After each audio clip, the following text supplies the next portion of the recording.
Round 3 of the GTL Sporrts 2000 series, and we are at a very damp Donington. Travis has taken pole position in the VP car. He is ahead of No Frills and series leader Magic Mass in third in the now very familiar bright yellow Kircher machine. Petey has joined the racing this week. A great friend of GTL, he was in the commentary box for the live stream of race 1 at Snetterton. He is now in the cockpit in 4th place on the grid and getting some first-hand experience in the MCR 2000. Talking to him after race 1, I think he described it as competitive racing. The sprint format this week was exciting to watch. The driving was very competitive and no quarter was given. Kiz also joined the fun in 12th place in the BF Goodrich car. Kiz has been broken for a while now and GTL have missed him, and the racing was certainly much better for having him back in the mix. Crazy that we're all the way down in 15th and looking at TB9 and then Bales in 16th. These are all still top drivers and it really shows the quality of talent that they are sitting here in what are mid-pack numbers, but in reality the series leaders just extends all the way back this far through the grid.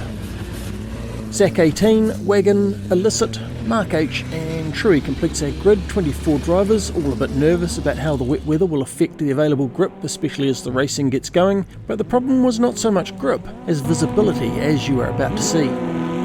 All of Travis's hard work in qualifying is immediately thrown out the window as No Frills gets a brilliant start. Travis getting a little bit sideways and Magic already moving up into the inside for a challenge going into Red Gate. Magic moves into second easily and immediately the drivers have to come to terms with the lack of visibility. 3 wide and the drivers are literally having to feel their way through turn 1 and down into the Craner curves. The MCRs have plenty of grip in the wet, but they throw up a wall of mist behind them. Lights are on, and credit to all the drivers, it's a clean start. Everyone's driving to the conditions and driving very carefully. The view from Jimmy's car in 4th place, he can see Travis now in 3rd, but Magic and No Frills are hidden behind a wall of spray. Tail lights help a bit, but it's important for the drivers to look past them and watch the track. By the time they see the braking lights, it's far too late to react.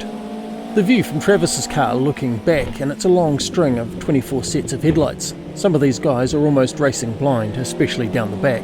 Good track knowledge helping, all of those practice laps paying off. The MCRs all running wet tyres, some getting a bit squirrely under power, and everyone carefully avoiding dumping the power on down on the curbs. But overall, there was heaps of grip. Lap times were averaging 1:14, which is about 7 seconds slower than qualifying, but still terrifyingly quick considering the conditions. Magic generously let No Frills lead a whole lap before he challenged for the lead going into Red Gate for the second time. The leader, of course, the only driver who could see where he was going. He set the pace and kept the lead despite some strong challenges from No Frills, Travis and Gunner. The first time Magic ever raced with GTL was back in June 2021. He was racing a very similar car to this one, a P3 Metalmoro, in a night race at Imola in the middle of winter. He blew everyone away with his pace then in his very first race, and so we are not surprised at all to see him so easily getting to grips with the P4 machines 4 years later.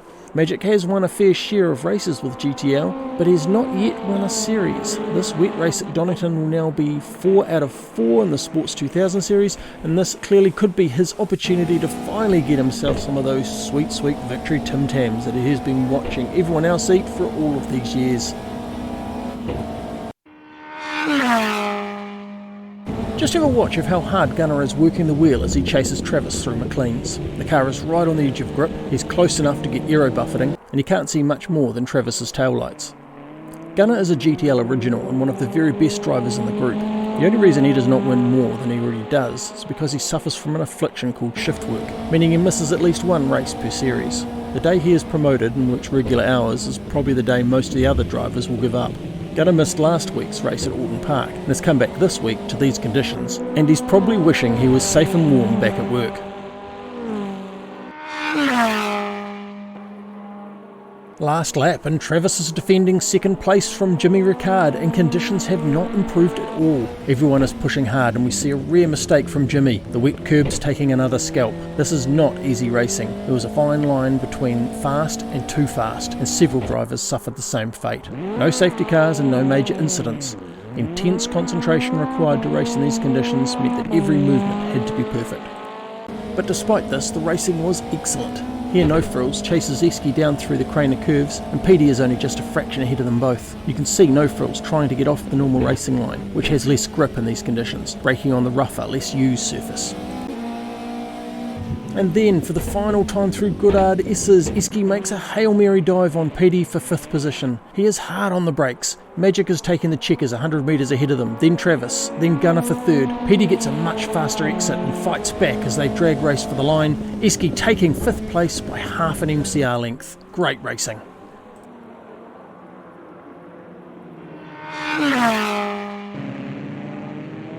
Race 2 and the rain has lifted. Conditions are still overcast, but there is a window of clear weather as Rangy leads the field out on the rolling start.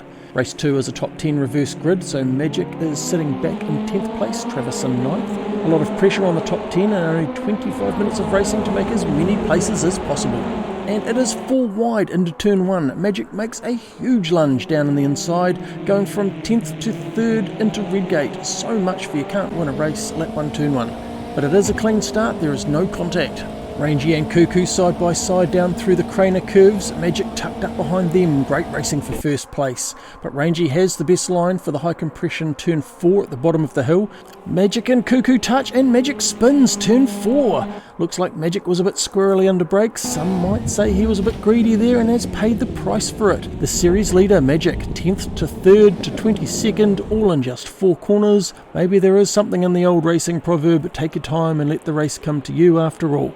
Rangy 1st, Cuckoo 2nd, Eski 3rd, No Frills, Petey, Gunner, Travis 7th, Kiz 8th, Skullpain 9th and Jimmy Ricard.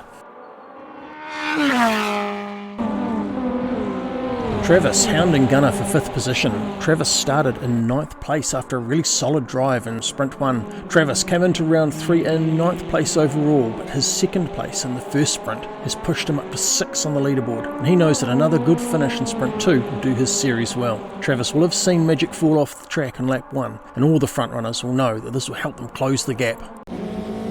But don't count out Magic too quick. Magic is on a rampage. He is up to 19th already and clearly has no intentions of giving up the race just yet. Other than ingesting a bit of gravel, his car is unhurt and he now has nothing to lose.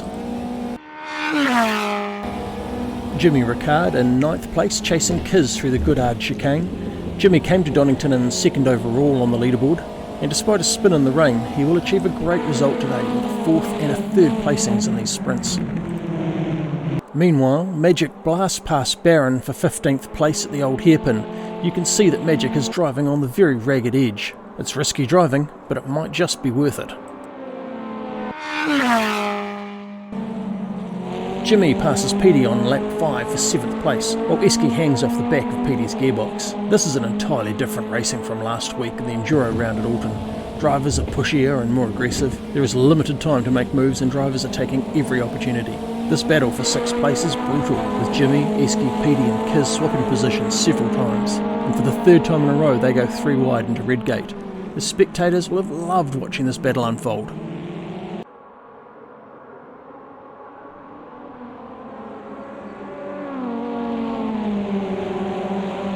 It's a similar battle up at the front. Cuckoo controls the pace while Gunner hounds Rangy for 2nd. Precision racing. 1/3 distance gone, meaning 2/3 opportunities left to mess it up. Travis hanging back and waiting for his chance, and sure enough it happens. Gunner and Rangy touch, and it's Gunner spinning off into the gravel. No safety car is called and the racing continues, while Gunner digs himself out of the sand trap. Despite this upset, he will still go on to finish in 8th place, an outstanding result considering this incident. Magic by now has his sights aimed on left in 11th. He will pass left through Goddard chicane and in his relentless march back up the order. He has already regained 11th places by now and he is not done yet. Up at the front, Travis makes his move on Rangy for 2nd place. Unlike Magic, Travis has the relative luxury of being able to take his time. Relatively. Rangy of course isn't going to let him take it without a fight, and you can see just how close the battle is for 2nd place. No Frills, Jimmy Ricard, Kiz and Eski all in striking distance of the 2nd best place on track.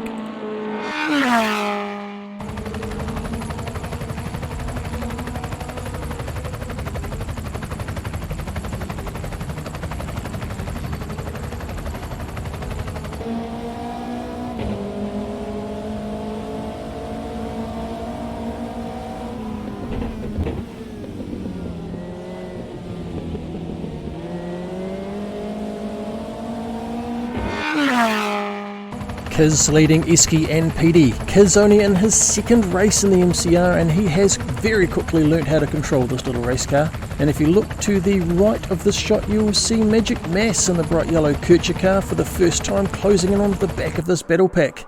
A fantastic recovery drive. He can now see the leaders again, and that will only spur him on further. From No Frills' onboard camera, you can see how Magic is closing in. The intense fighting between these drivers slows them down, letting Cuckoo and Travis make more distance up the front, and letting Magic get back into this race.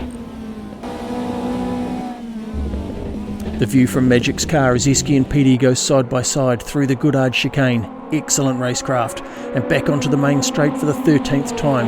And Magic gets a good exit and a fast run towards Redgate. All three of them are going to go 3 wide, and after the race PD said he knew this was coming.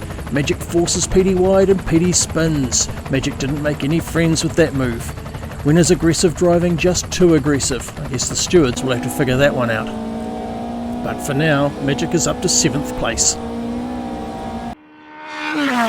And Magic repeats the exact same move a couple of laps later on with Kiz and No Frills, but much cleaner this time. All drivers giving racing room, but at the expense that No Frills gets a slower exit from Redgate and Magic takes 5th place. A wild ride from 10th to 3rd, back to 23rd, and now all the way back up to 5th. Not all of the passes were pretty, but no denying it was an impressive recovery. Elbows out the whole way, and no doubt the race to remember for the crowd.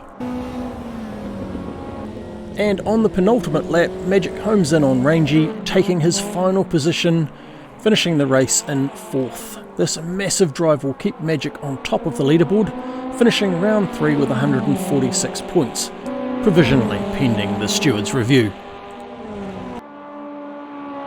But there is no question the race belongs to this man. Cuckoo has managed the pace to stay ahead, letting everyone else scrap it out behind him.